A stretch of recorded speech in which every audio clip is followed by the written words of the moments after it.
Abigail എന്ന് പറഞ്ഞപ്പോൾ ഇതൊരു ഹൊറർ മൂവി വന്നിട്ടുണ്ട്. ഇപ്പോൾ കുറച്ച് മുമ്പ് തിയേറ്ററിൽ റിലീസ് ചെയ്ത് ഇപ്പോൾ ഡിജിറ്റലി അവൈലബിൾ ആയിട്ടുണ്ട്. സിനിമ ഒരു ഹൊറർ ഫാൻറ്റസി മൂവിയാണ്. കാരണം ഒരു കൂട്ടം ആൾക്കാർ ഒരു പെൺകുട്ടിയെ തട്ടിക്കൊണ്ട് പോകുന്നു. അവർ തട്ടിക്കൊണ്ട് പോയപ്പെട്ട ആ ഒരു പെൺകുട്ടി ഒരു വാമ്പയർ ആണെന്ന് ഇവർ പിന്നീട് മനസ്സിലാക്കുകയും പിന്നീട് നടക്കുന്ന കാര്യങ്ങളൊക്കെയാണ് സിനിമയുടെ പ്രധാന കഥ.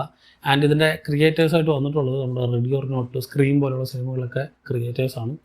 സോ അവരുടെ ആ ഒരു പാറ്റേണിലുള്ള അതേ ഒരു സിനിമ തന്നെയാണെന്ന് പറയും. കാരണം റെഡി ഓർ നോട്ടിൽ നമ്മൾ എന്താണ് കണ്ടത് അതിൻ്റെ തന്നെ വേറെ ഡിഫറെൻറ്റ് വെർഷനായിരിക്കും അതിലെങ്ങനെയാണ് ഒരു പെൺകുട്ടി ഒരു കൂട്ടം ആൾക്കാരുടെ കയ്യിൽ പെടുക, അതേപോലെ തന്നെ ഒരു കൂട്ടം ആൾക്കാർ നേരെ തിരിച്ച് ഒരു വാമ്പയർ പെൺകുട്ടിയുടെ കയ്യിൽപ്പെട്ട എങ്ങനെ ഉണ്ടാവുന്നതാണ് സിനിമയിൽ കാണിക്കുന്നത്. ആൻഡ് ട്രെയിലറിൽ കാണിക്കുന്ന പോലെ തന്നെയാണ് സിനിമ.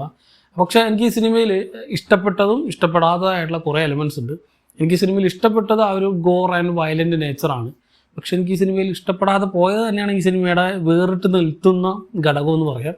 കാരണം ഇതൊരു സാധാരണ വാമ്പയർ മൂവിയല്ല, ഇതൊരു ഹൊറർ കോമഡി ഫാൻറ്റസി മൂവിയായിട്ട് എനിക്ക് തോന്നി.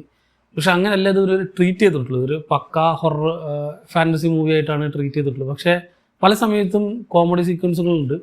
അതിലെല്ലാം ഒന്ന് വർക്കൗട്ടായിട്ടുള്ളതായിട്ട് എനിക്ക് തോന്നിയില്ല. ഇതൊരു അനാവശ്യമായിട്ട് കോമഡി വെച്ചതായിട്ട് എനിക്ക് പല സമയത്തും തോന്നി. സ്റ്റിൽ ആ ഒരു വേറെ എന്തോ ഒരു ജോണറാണ് ഇവർ ട്രൈ ചെയ്തിട്ടുള്ളത്. കാരണം അധികം സീരിയസ് അല്ലാതെ ഒരു കോമഡി രൂപത്തിലുള്ള സാധനമാണോ എന്ന് ചോദിച്ചാൽ അല്ല, എന്ന സീരീസ് പോലാണെന്ന് ചോദിച്ചാൽ ഇത് രണ്ടിൻ്റെ ഇടയിലാണ് ഈ പടം നിൽക്കുന്നത്. അതുകൊണ്ടാണ് എനിക്ക് ഈ സിനിമ എന്തൊക്കെയോ ഒരു വ്യത്യാസമുള്ളതായിട്ട് തോന്നിയത്. സ്റ്റിൽ അതിലെ സീക്വൻസുകളും ആക്ഷൻ സീക്വൻസുകളും അല്ലെങ്കിൽ വെക്കുന്ന പല പ്ലോട്ട് പോയിൻറ്റ്സുകളും ഒക്കെ നന്നായിട്ടുണ്ട്. ഭയങ്കര വയലൻ്റ് ആയിട്ടുള്ള ഭയങ്കര ബ്ലഡ് ബാത്ത് എന്ന് പറഞ്ഞ കുറേ സാധനങ്ങൾ സിനിമയിലുണ്ട്. സോ പക്ഷെ എനിക്ക് റെഡി ഓർ നോട്ടിൻ്റെ അത്രയും ഈ സിനിമ ഇഷ്ടമായില്ല. അതിലും ഇതുപോലെ ഉണ്ട്, അതിലും ഇതുപോലെ ഹ്യൂമറസ് ആയിട്ടുള്ള കുറേ സാധനങ്ങളുണ്ട്. പക്ഷെ അതൊരു വേറെ നേച്ചറായിരുന്നു. ഇതൊരു എൻ്റയർലി വേറൊരു നേച്ചറാണ്.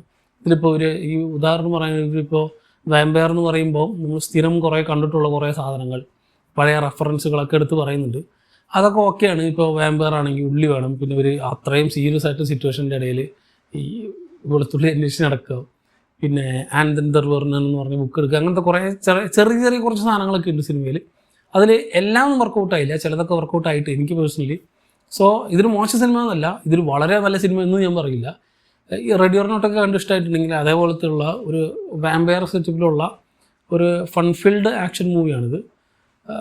കുഴപ്പമില്ല എന്നാണ് എനിക്ക് തോന്നിയിട്ടുള്ളത്. അത്ര വലിയ സംഭവമായിട്ട് എനിക്ക് തോന്നിയില്ല. ഒരു കുഴപ്പമില്ലാത്തൊരു പടം. കണ്ടിട്ടില്ലാത്തതുകൊണ്ട് കണ്ടു നോക്കുക. സിനിമ ഇപ്പോൾ ഡിജിറ്റലിൽ അവൈലബിൾ ആയിട്ടുണ്ട്. വളരെ ഈ ഒരു സിനിമ നിങ്ങൾ കണ്ടവരാണ്. സിനിമയെ പറ്റിയുള്ള നിങ്ങളുടെ അഭിപ്രായം താഴെ കമൻറ്റ് ചെയ്യാം. മറ്റൊരു വീഡിയോയിലൂടെ വീണ്ടും കാണാം. നന്ദി.